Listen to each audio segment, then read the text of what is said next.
Ndagusuhuje inshuti muvandimwe, amahoro Yesu atanga abane nawe.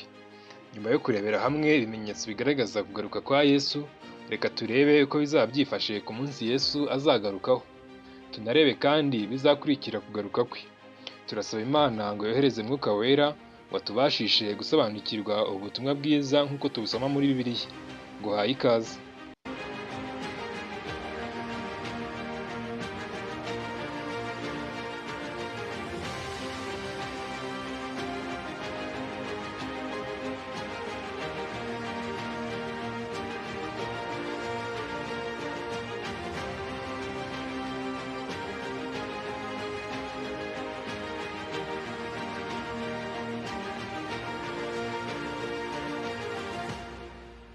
Isezerano ryiza kandi rihebuje dusanga mu byanditswe ni irivuga ko Yesu azagaruka gutwara abo yacunguye ngo abajyane kuba aho yabateguriye mu ijuru. Ibyo tubisoma mu butumwa bwiza uko bwanditswe na Yohana. Yohana igice cya 14 umurongo wa 2 kugeza ku wa 3 handitswe ngo: Nimuhagarike imitima yanyu, mwizere Imana nanjye munyizere. Mu rugo rwa Data hariyo amazu menshi, iyaba adaharimo mbabwiye, kuko ngiye kubategurira hanyu. Kandi ubwo ngiye kubategurira hanyu, nzagaruka mbajyane iwanjye ngo aho ndi namwe muzabeyo. Mbese ntiwabise ugira amatsiko y'uko bizaba byifashe ku munsi Yesu azagarukaho? Mbere y'uko tureba kuri uyu munsi, tubanze twemere ko hari ibintu bya ngombwa bigomba kubanziriza kugaruka kwa Yesu. Muri byo harimo kurangira kw'imbabazi ndetse n'ibyago 7 bizatera abatuye isi banze kwihana ngo bareke ibyaha byabo. Muri iki gihe impamvu abantu bakihana ibyaha byabo bigakunda ni ukubera ko Kristo akicaye ku ntebe y'imbabazi mu buturo bwera bwo mu ijuru, aho akora inshingano y'ubuhuza hagati yacu n'Imana Data. Mu gitabo cy'Abaheburayo igice cya 4 umurongo wa 14 kugeza ku wa 16 tuhasanga aya magambo: Nuko ubwo dufite umutambyi mukuru wagiye mu ijuru, ari we Yesu umwana w'Imana, dukomeza ibyo twizera tukabyatura. Kuko tudafite umutambyi mukuru utabasha kubabarana natwe mu ntege nke zacu, ahubwo yageragejwe uburyo bwose nkatwe, keretse yuko atigeze akora icyaha. Nuko rero twegera intebe ye y'ubuntu tudatinya, kugira ngo tubabarirwe tubone ubuntu bwo kudutabara mu gihe gikwiriye. Nyamara ibyanditswe byera bitubwira ko Yesu atazahora akora iyi nshingano y'ubutambyi. Mu gitabo cy'umuhanuzi Daniyeli turasanga ibyerekeye urubanza Daniyeli yabonye mu iyerekwa. Urwo rubanza rukorwa harebwa ibyanditswe mu bitabo byo mu ijuru kuri buri muntu, kugira ngo hatangwe ingororano z'ibyo buri wese yakoze akiri hano ku isi. Nkibutse ko impamvu turi kureba ibi ari ukugira ngo tumenye neza icyo Bibiliya yigisha ku byerekeranye n'ibizabanza kubaho biteguriza kugaruka kwa Yesu. Daniyeli igice cya 7 umurongo wa 9 kugeza ku wa 10 handitswe: Nuko nkomeza kwitegereza kugeza aho bashyiriyeho intebe z'ubwami. Haza umukuru nyir'ibihe byose aricara. Imyambaro ye yeraga nka shegi, kandi umusatsi we wasaga n'ubwoya bw'intama bwera. Intebe ye y'ubwami yasaga n'ibirimi by'umuriro, kandi inziga zayo zasaga n'umuriro ugurumana. Imbere ye hatembaga umuriro, uduhumbagiza baramukoreraga, kandi inshuro inzovu bari bamuhagaze imbere. Imanza zirashingwa, ibitabo birabumburwa. Aha tuzirikane ko umukuru nyir'ibihe byose ari Imana Data wa twese. Mu magambo tumaze gusoma, umwana w'Imana Yesu Kristo ntiyari ahari ubwo imanza zatangiraga, nyamara turaza kumubona aje asanga umukuru nyir'ibihe byose, urubanza rugeze ku iherezo. Muri Daniyeli igice cya 7 umurongo wa 13 n'uwa 14 tuhasanga aya magambo: Hanyuma nyitegereza ibyo neretswe nijoro, mbona haje usa nk'umwana w'umuntu aziye mu bicu byo mu ijuru. Aza umujyi umwe, asanga umukuru nyir'ibihe byose bamumugeza imbere. Nuko ahabwa ubutware n'icyubahiro n'ubwami, kugira ngo abantu b'amoko yose n'indimi zose zitari zimwe bajye bamukorera. Ubutware bwe ni ubutware bw'iteka ryose butazashira, kandi ubwami bwe ni ubwami butazakurwaho. Aha niho umurimo wa Yesu w'ubutambyi urangiriye. Noneho yaje imbere ya se kugira ngo ahabwe ubutware n'icyubahiro cy'ubwami, kandi ngo yimikwe nk'umwami w'abami. Nuko rero umurimo we w'ubuhuza uzaba urangiye. Ibi kandi byongeye gushimangirwa mu gitabo cy'Ibyahishuwe. Ibyahishuwe igice cya 22 umurongo wa 10 handitswe ngo: Kandi arambwira ati, amagambo y'ubuhanuzi bw'iki gitabo ntuyazigame ngo uyagire ubwiru, kuko igihe kiri bugufi. Ukiranirwa agumye akiranirwe, uwanduye mu mutima agumye yandure. Umukiranutsi agumye akiranuke, uwera agumye yezwe. Iki gihe bivuga ko kiri bugufi, marayika yabwiraga Yohana ni ukurangira kw'imbabazi. Kristo ahagurutse ku ntebe y'ubuntu aje guhabwa ubutware n'ubwami. kuko azagaruka ku isi ari umwami w'abami. Tukiri aha nk'uko tumaze kubisoma, hazabaho igihe kwihana ibyaha bihagarare, abakiranirwa bagumye bakiranirwe, abera bagumye bezwe. Iki gihe rero nibwo Kristo azaba asoje umurimo we wo mu buturo bwera bwo mu ijuru.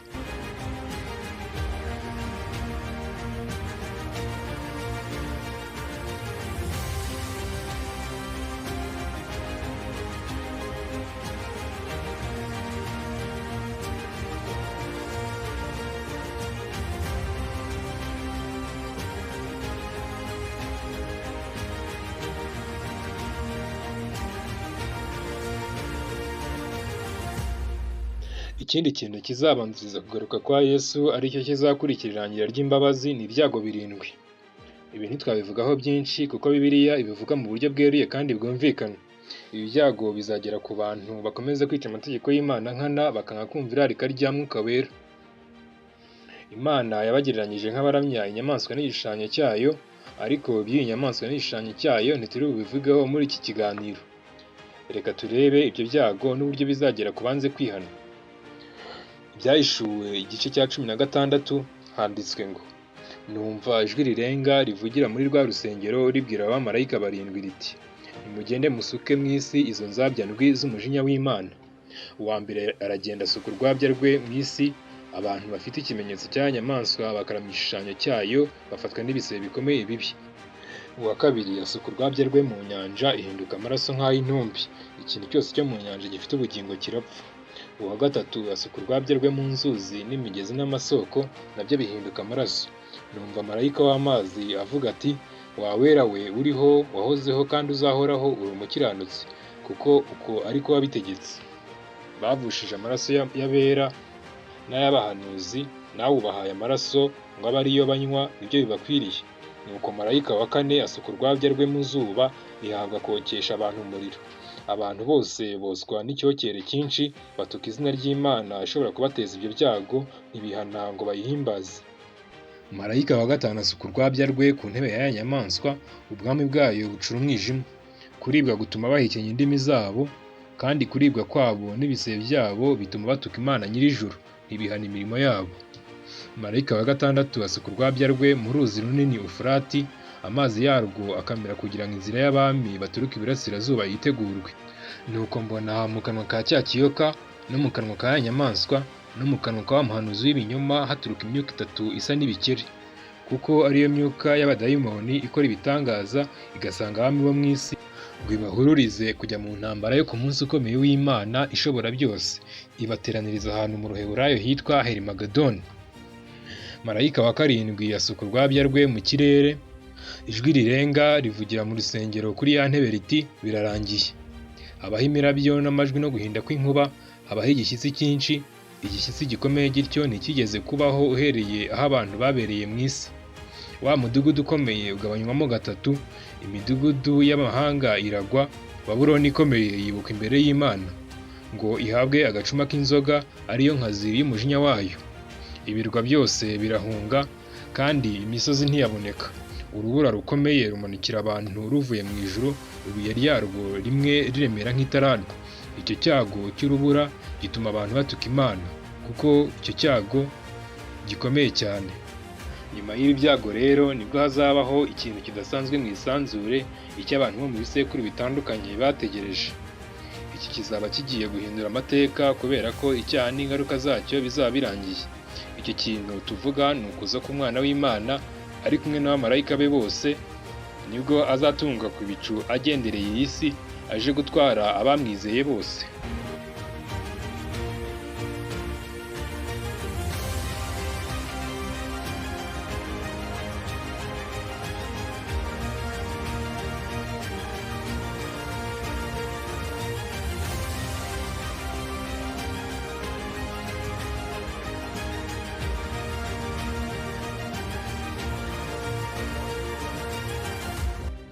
Imana yaduhishuriye uburyo Yesu Kristo azaza.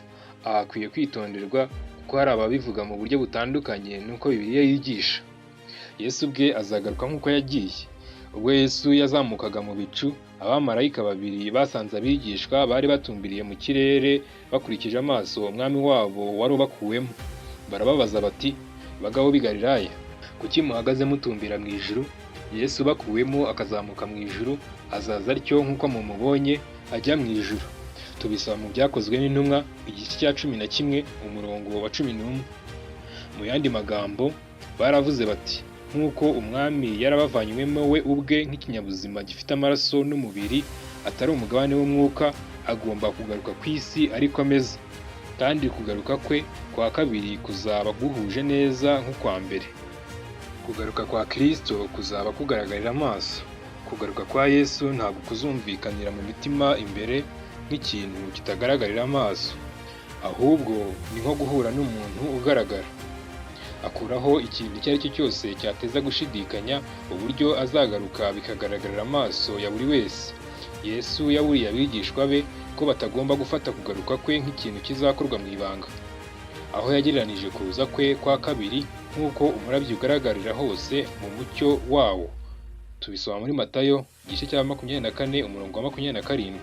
Ibyanditswe bigaragaza neza ko baba abakiranutsi ndetse n'abanyabyaha bose bazahamiriza icyarimwe kugaruka kwe. Yohana yaranditse ati, dore arazana n'ibicu, kandi amaso yose azamureba.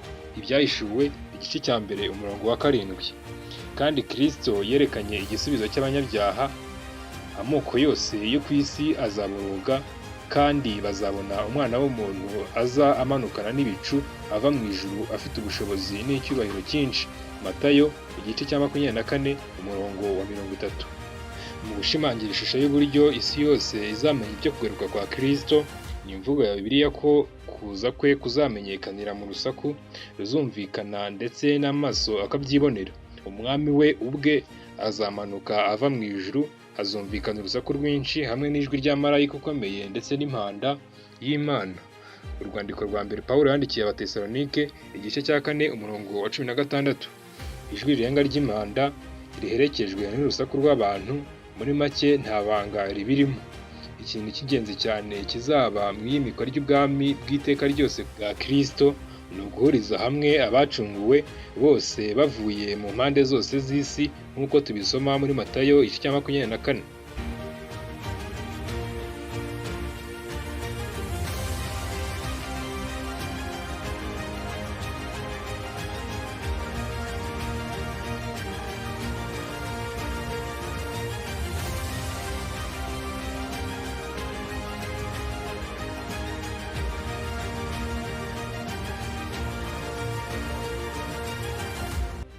Kristo azazura abapfiriye muri we igihe ijwi ry'impanda rizatangaza kuza kwa Kristo. Ako kanya abapfiriye muri Kristo nibo bazabanza kuzuka. Mu rwandiko Pawulo yandikiye Abatesalonike igice cya 4 umurongo wa 16 n'uwa 17 handitswe ngo, kuko umwami ubwe azaza amanutse ava mu ijuru, arangurure ijwi rirenga hamwe n'ijwi rya marayika ukomeye n'impanda y'Imana. Nuko abapfiriye muri Kristo nibo bazabanza kuzuka, maze natwe abazaba bakiriho basigaye duhere ko tujyananwe nabo tuzamuwe mu gicu gusanganira umwami mu kirere. Nuko rero tuzabana n'umwami iteka ryose. Ubwo abakiranutsi bapfuye bazaba bazuwe, abakiranutsi bazaba bakiriho kuri iyi si bazahindurwa Kristo agarutse. Kuko uyu mubiri ubora ukwiye kuzamirwa kutabora, kandi uyu mubiri upfa ukwiye kuzamirwa kudapfa. Urwandiko rwa mbere Pawulo yandikiye Abakorinto igice cya 15 umurongo wa 53. Kristo nagaruka nta tsinda ry'abamwizeye rishobora kuzabanziriza irindi kumusanga. Pawulo aduhishurira ko abizera bazaba bakiriho n'abizera bazaba bazutse bazazamurwa mu bicu gusanganira umwami mu kirere, kandi tuzahorana n'umwami wacu iteka ryose. Urwandiko rwa mbere Pawulo yandikiye Abatesalonike igice cya 4 umurongo wa 17. Mu gihe cyo kugaruka kwa Kristo, abizera bose bazaba bahari bateranirizwe hamwe. Tekereza uko bizaba bimeze tuzamuka mu isanzure tudatwawe n'indege cyangwa ibyogajuru. Bizaba bihebuje cyane.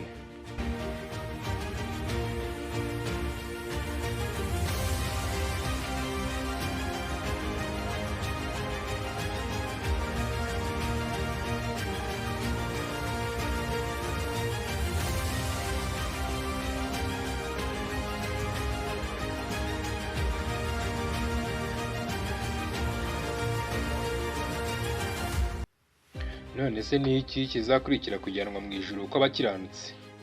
Kristo azimana n'abacunguwe imyaka igihumbi mu ijuru. Iyo myaka igihumbi iri hagati y'umuzuko wa mbere n'umuzuko wa kabiri. Muri icyo gihe abapfuye bakiranirwa bazacirwa imanza. Icyo gihe isi izaba iriho ubusa, imeze nk'ubutayu, nta muntu n'umwe uyiriho muzima. Ahubwo izaba iriho Satani n'abamarayika be. Igihe iyo myaka igihumbi izaba ishize, Kristo aherekejwe n'abacunguwe be bazamanukana mu murwa wera baje ku isi, ari wo murwa witwa Yerusalemu nshya. Ubwo nibwo abapfuye bakiranirwa bazazuka, maze bo na Satani n'abamarayika bagerageze gutera uwo murwa, ariko umuriro uzava mu ijuru ubatwike weze isi. Bityo isi izaba batuwe by'iteka ryose mu cyaha n'abanyabyaha. Nta kubabazwa kuzabaho by'iteka ryose ku banyabyaha nk'uko hari abajya babivuga. Ibi tumaze kuvuga tubisoma mu masomo ya Bibiliya akurikira. Ibyahishuwe igice cya 20 umurongo wa 1 kugeza 5. Nuko mbona marayika ava mu ijuru afite urufunguzo rufungura ikuzimu, afite umunyururu munini mu ntoki ze, afata cya kiyoka aricyo ya nzoka ya kera yitwa umwanzi na Satani, akibohera kugira ngo kimare imyaka igihumbi. Akijugunya ikuzimu, arahakinga, ashyiraho ikimenyetso gifatanye, kugira ngo kitongera kuyobya amahanga kugeza aho imyaka igihumbi izashirira. Icyakora nishira gikwiye kubohorwa kugira ngo kimare igihe gito. Mbona intebe z'ubwami, mbona bazicaraho bahabwa ubucamanza, kandi mbona imyuka y'abaciwe ibihanga babahora guhamya kwa Yesu n'ijambo ry'Imana, ari bo bataramijwe ya nyamaswa cyangwa igishushanyo cyayo, kandi batashyizweho ikimenyetso cyayo. Barazuka bimana na Kristo imyaka igihumbi. Uwo niwo muzuko wa mbere. Abapfuye basigaye ntibazuka iyo myaka igihumbi itarashira. Mu rwandiko rwa mbere Pawulo yandikiye Abakorinto igice cya 6 umurongo wa 2 handitswe ngo: ntimuzi yuko abera bazacira ab'isi urubanza? Kandi ubwo ari mwe muzacira ab'isi urubanza, ntimushobora guca imanza z'ibintu bito hanyuma y'ibindi. Yeremiya igice cya 4 umurongo wa 23 kugeza ku wa 26 handitswe ngo: nitegereje isi mbona idafite ishusho kandi irimo ubusa, ijuru naryo nta mucyo ryari rifite. Nitegereje imisozi miremire mbona itigita, ndetse n'iyindi yose nayo inyeganyega. Nitegereje mbona nta muntu uhari, n'ibisiga byose byo mu kirere byahunze. Nitegereje mbona ahantu hari uburumbuke harabaye ubutayu, n'imidugudu yabo yose yarasenyukiye imbere y'Uwiteka kubw'uburakari bwe bukaze.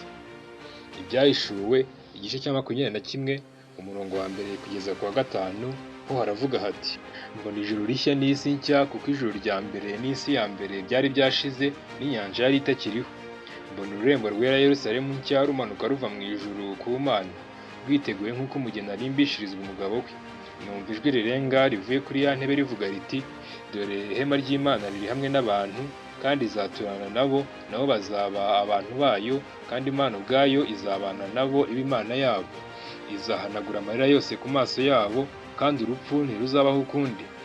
Kandi umuborogo cyangwa gutaka cyangwa kuribwa ntibizabaho ukundi, kuko ibya mbere bishize. Iyicaye kuri ya ntebe iravuga iti: dore byose ndabihindura bishya, kandi iti: andika, kuko ayo magambo ari ayo kwizerwa n'ay'ukuri. Naho muri Maraki igice cya 3 umurongo wa 19 hatubwira igihano ku banyabyaha bose. Dore hazaba umunsi utwika nk'itanura ry'umuriro, abibone bose n'inkozi z'ibibi zose bazaba ibishingwe. Maze hazabe umunsi uzabatwike bashire, niko Uwiteka Nyiringabo avuga, uzabasigira umuzi cyangwa ishami. Imana yagaragaje n'igihano kizahabwa Satani mu gitabo cy'umuhanuzi Ezekiyeli igice cya 28 guhera ku murongo wa 16, uwa 18 n'uwa 19 handitswe ngo: wuzuye urugomo ruzanywe n'ubugenza bwawe bwinshi bugutera gucumura. Nicyo cyatumye nkwirukana nk'uwanduye, nkagukura ku musozi w'Imana. Narakurimbuye wa mukere utwikira we, ngukura hagati y'amabuye yaka umuriro. Ububi bwawe bwinshi no gukiranirwa kuva mu bugenza bwawe byatumye wanduza ubuturo bwawe bwera. Nicyo cyanteye gukongeza umuriro ukuvuyemo uragukongora, maze guhindurira ivu imbere y'abakureba bose. Abakunzi bose bo mu mahanga bazagutangarira, wahindutse igishishana kandi ntabwo uzongera kubaho ukundi. Aha tuzirikane ko uyu wahoze ari umukere w'utwikira uri kuvugwa aha ngaha ari Satani.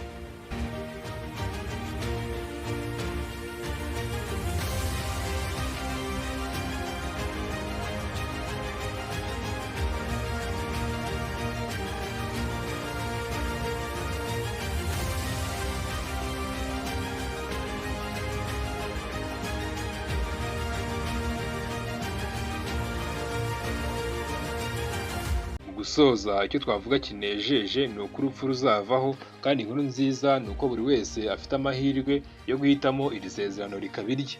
Ntawe uhejwe ku byiza bizaba mu isi nshya. Mu isi nshya tuzabayo dufite imibiri yo kudapfa, kandi tuzajya dukora imirimo ihuje n'ubushake bw'Imana. Mu yandi magambo, ntituzaba turi imyuka, ahubwo tuzaba turiho nk'uko Yesu nawe ariho, na Data wa twese nawe akaba ariho. Amagambo ashimangira ibyo turayasoma muri Yesaya igice cya 65. Dore ndarema ijuru rishya n'isi nshya, ibya kera ntibizibukwa kandi ntibizatekerezwa. Ahubwo nimunezererwe mujye mwishimira ibyo ndema, kuko ndema i Yerusalemu ngo mpagire ibyishimo, nkarema abantu baho bakaba umunezero. Nzanezererwa i Yerusalemu nishimira abantu banjye, kandi ijwi ryo kurira n'imiborogo ntibizahumvikana ukundi. Bazubaka amazu bayabemo, kandi bazatera inzabibu barya imbuto zazo. Ntibazubaka amazu ngo abandi bayabemo, ntibazatera inzabibu ngo ziribwe n'abandi, kuko bazamara imyaka nk'ibiti, kandi abatoni banjye bazashyira kera bishimira imirimo y'intoki zabo. Dukoresheje Bibiliya, ubutaha tuzarebera hamwe inzira nyakuri twacamo ngo tuzaragwe ubugingo buhoraho. Mwari kumwe na Akayezu Bodisantive. Ubuntu n'amahoro bituruka ku Mwana w'Imana bibane namwe.